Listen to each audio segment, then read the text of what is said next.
Lima por el uso de sus instalaciones.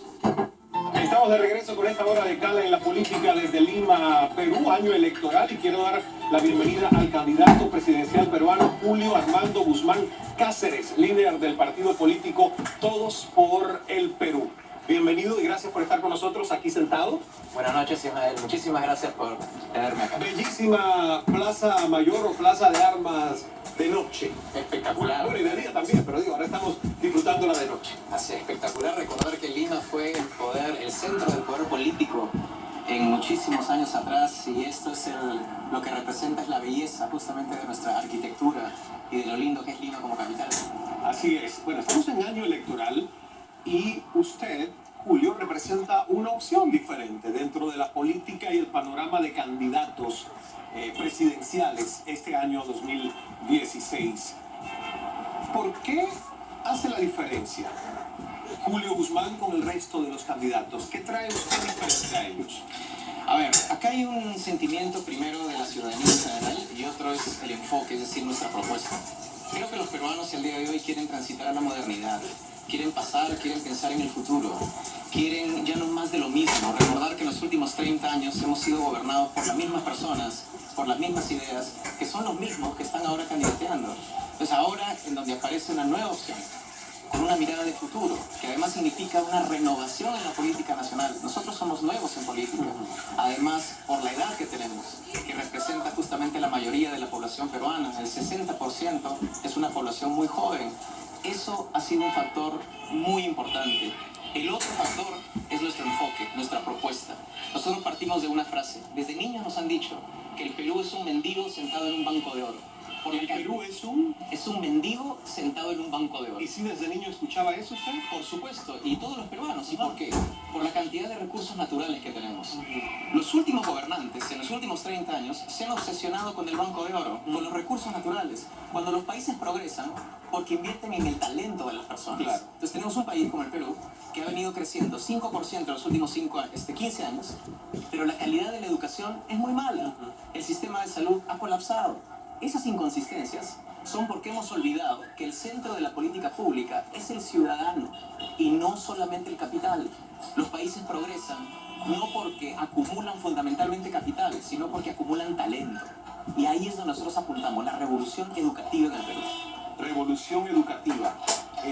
Yo estaba conversando sobre ese tema y me decían que todavía hay un índice de analfabetismo considerable en el Perú. ¿Qué se puede hacer para que tenga un acceso universal la educación, al menos a los niños y jóvenes en primaria, educación primaria, secundaria, y eliminar esa estadística de analfabetos? El problema de la educación en el Perú no es el acceso. Tenemos un acceso casi universal. Es la calidad. Es decir, los niños van al colegio, pero aprenden poco. Entonces, parte de la revolución educativa, en primer lugar, es reconocer que tenemos que comenzar por la niñez. La mayor cantidad de la capacidad cognitiva se forma de 0 a 5 años. Sin embargo, el presupuesto del Estado no prioriza esa edad, no prioriza la educación inicial.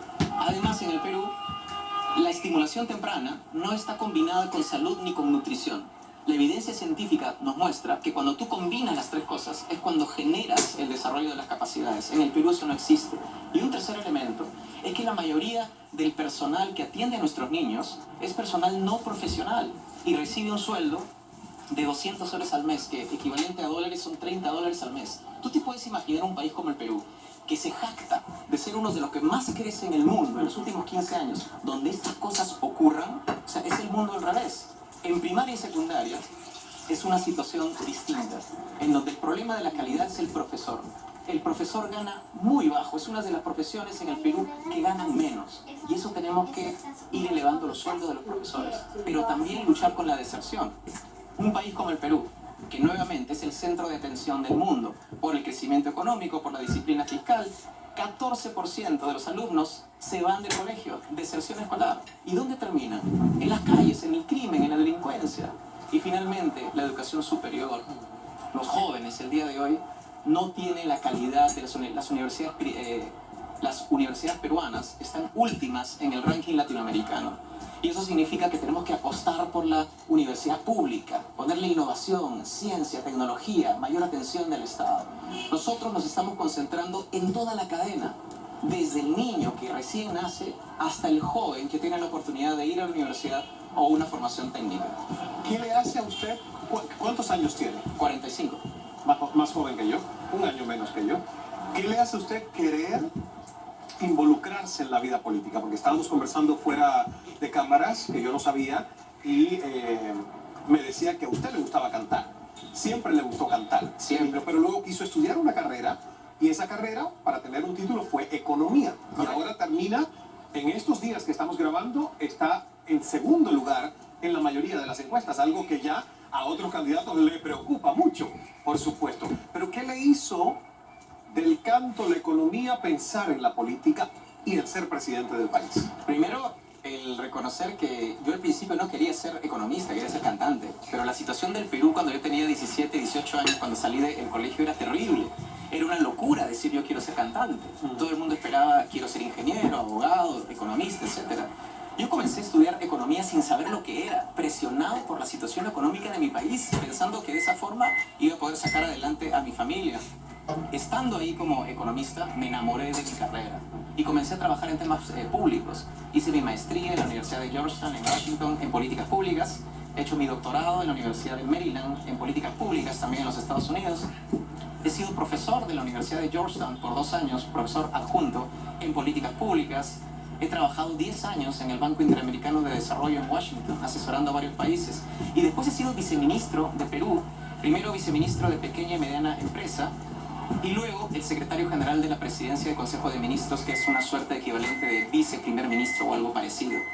Entonces, la evolución de mi carrera ha sido desde una formación académica al diseño de política pública, a la gestión de política pública, y después de entender todo eso, llegué a la conclusión, Ismael, que la única forma de cambiar las cosas en un país como el Perú es metiéndote en política. Claro. Porque el técnico conoce las soluciones, pero el que toma las decisiones es el político. Es el político. Y en un sistema tan presidencialista como el Perú, es decir, donde el poder constitucional del presidente es tan grande, hay que darse cuenta muy rápidamente que la única forma de cambiar es tratando de ser presidente de la República. Y yo en eso estoy de acuerdo con usted porque fuera de cámaras le comentaba mi escepticismo bastante alto con el tema de los políticos, pero al mismo tiempo la misión y responsabilidad que siento al uno poder tener esta tribuna de estimular a mucha gente joven que entienda que hay necesidad de crear políticos, que la apatía generalizada y decir los políticos y la política es corrupta y es sucia, lo único que hace es que no tengamos buenos políticos y que no formemos gente que quiera realmente hacer un bien por nuestras sociedades. Ahora, mi pregunta es, ¿qué tiene Julio Guzmán? Que además usted me decía que hay ¿cuántos más Julio? 435 Julio Guzmán en el Perú, mi nombre es bastante común. Bastante común. Bueno, pero el único, me imagino que no hay uno que se llame igual Julio Armando Guzmán Cáceres. Ese uno, ¿no? La verdad es que no lo sé. No lo sé si es que hay dos, Si hay coincidencias. pero mi nombre es muy común y Sí. eso es una maravilla porque mi historia personal es la historia de la mayoría de peruanos. Es la historia de una familia que viene del interior, la familia de mi madre es de Cajamarca, de las montañas, la familia de mi padre es de Anta, de Cusco, también de las montañas, que emigraron a Lima. Tuvieron una familia muy extensa, 12 hijos. 12 Yo soy el número 11. El penúltimo. El penúltimo. Mi padre falleció cuando tenía 14 años y comencé a trabajar a partir de los 15 Mensajero, ¿no? como mensajero. ¿Fue su primer trabajo mensajero? Mi primer trabajo. Después entré a la universidad pagándome con mi propio trabajo. Hice la maestría con crédito estudiantil. Hice el doctorado con una beca integral. Y después la historia de mi vida ha sido una historia de alguien que sale prácticamente con su propio esfuerzo, trabajando desde muy temprana edad y diciendo de que nada es imposible y tratando de salir adelante. Entonces, mi historia no es una historia especial, es la historia de la mayoría de peruanos. Si tú sales acá a la calle y le preguntas a la gente su historia, es algo muy parecido, que conecta. Mi nombre, Guzmán, es un apellido muy común. ¿Y por qué esto es importante en esta historia? Es importante porque los peruanos, justamente, queremos darle un mensaje a los políticos tradicionales que el mundo ya cambió y que el peruano lo único que quiere es progresar y salir adelante. Ya no quiere saber de ideologías. Eso de que izquierda y de derecha no le suenan ni significan nada. Lo que significa es sentido común y decir yo quiero educación para mis hijos, quiero salud para mis hijos, quiero un ambiente en donde pueda poner un negocio y que el clima de negocio sea aceptable, quiero tener infraestructura. El mundo está cambiando y lo que está pasando con mi candidatura es que no es algo circunstancial, sino que responde a un fenómeno latinoamericano y mundial, que es que la ciudadanía ahora quiere autenticidad, quiere transparencia y quiere resultados. Ya no quiere que le vengan a hablar de la lucha de clases ni del capital contra el trabajador, no. Simplemente resultados, transparencia y lucha contra la corrupción. Esos son los nuevos valores. El día de hoy estamos hablando de democracia, estamos hablando de derechos humanos, de protección del medio ambiente, de las Cortes Internacionales de Justicia. Esos son los temas de la modernidad. El ciudadano está cambiando y como no encuentra ninguna respuesta, ningún representante político, entonces una opción nueva genera este interés. Y una opción nueva además que sale de la ciudadanía, porque nosotros salimos de ellos. Estamos en política muy recientemente. Vamos a hacer una pausa y cuando regresemos tenemos que hablar. Durante la grabación de esta entrevista está la incertidumbre de la validación o no de su candidatura por un tema de logística en el momento de la inscripción de la asamblea, o sea, la convocatoria de personas que usted tenía que tener y que no aparecía registrada en las actas. Yo quiero que usted me cuente y obviamente esta entrevista va a ser vista, está siendo vista después del resultado, así que no hay manera de cómo uno anticiparlo mientras estamos conversando. Sería demasiado histórico porque sería la primera vez que desmontan a un candidato presidencial en la historia de Perú. Ya sucedió con uno, pero en alcaldía, según me dijeron, pero nunca con un candidato presidencial. Yo quiero escuchar de usted la historia, qué pasó, en qué se equivocaron, qué hicieron mal, y escuchar su versión.